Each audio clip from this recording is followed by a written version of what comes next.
weeks to figure out what works and what doesn't work for our sanitation protocol. We're just going to take you through a short video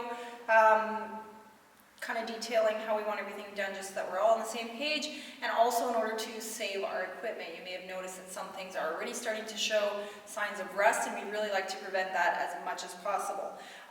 So when it comes to sanitation, when you come in, you sanitize your hands, and before you leave, we'd like you to wash your hands or sanitize your hands on your way out. Other than that, when you're in your quadrant, when you're all done your workout and it's time to clean up, we're going to get you to take one wipe. We're going to try our best to use just one wipe per workout, meaning we're only going to clean up at the very end. We're going to use this wipe for the barbell. So the barbell just needs a quick wipe. You just grab it, stand it up, and slide the wipe down, and just sanitize it that way. That's enough. Put it back in the rack. You're also going to use this wipe if we happen to use the rig. You're going to use it on your pull-up bar, so you can just get up here. We don't want to leave these metal items too wet, so the wipe is perfect. We don't want to spray them. Just make sure you wipe where your hands went. Okay? And you can wipe that J-hook as well. For the rings, we're just going to give them a little wipe. Just turn them around if we use them. Okay? Also clips. So clips we've noticed a bit of rust on, so we're going to wipe clips instead of spray clips. So you can just wipe them all around and then wipe where you've handled them. Dumbbells we're going to wipe as well. So you're going to make sure you get into the corners here and then all through the handle. And then as you bring it back to the dumbbell rack, you can take that opportunity just to wipe the ends off.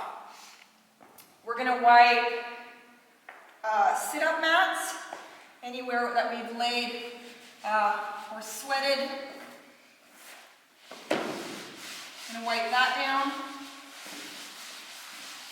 Go ahead and do both sides. You're going to lean that up against your Plyo box. PVC pipes, if we use them, they just need a little wipe down like that. And put those back. Foam rollers, we are going to actually spray, so we'll do that for now. And then benches, so if you've used a workout bench at all, like this one, we don't want to spray the workout bench. We're finding that they're being left with little puddles on them, so we're just going to wipe the bench if we've used it. Make sure you get up around all of the edges, okay? Then last but not least, our machines. We're definitely not going to spray our machines. Any moisture in here is going to short out the circuit board.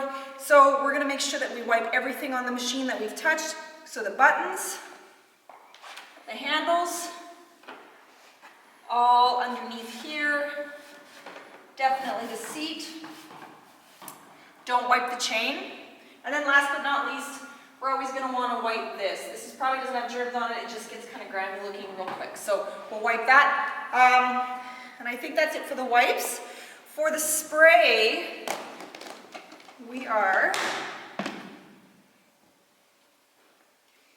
when we spray, actually I'll show you the bumper plates first. When we spray, we're noticing that some people are getting really close and kind of puddling it up like that. We don't want it to puddle. These spray bottles are really great because they mist. So really all you need to do is mist that area, and that's going to dry a lot quicker than if we get too close. So flip it over, mist it, and then we lean them up against the wall to dry. So for these little fives, same thing, mist. Just give it a light misting. And when we put the fives back, we're going to ask you guys to take what's left of this little sani wipe here and dry the middle, because the middle is already showing signs of rust. So we're going to dry the middle. And just put those back to dry. The Plyo box, if we've used it, and the foam roller here, we are good to, again, not puddling, just misting, okay? And the Plyo box is fine to mist. We don't want to get too close and cause this soaking. That's not going to be good for anything. And I think that's basically it. Take this little, if you happen to get a soak spot, dry it up, take the wipe, make sure there's no puddles on anything. And then once your entire area is clean, take this bottle again and we can mist the floor. So again, don't get too close. If you've done burpees in this area, you simply just need to We shouldn't see any puddles. So this stuff sanitizes as it sits. So we need to leave it on there for a few minutes. Once it's misted, just leave it, just make sure there's no puddles. Okay, I think that's it.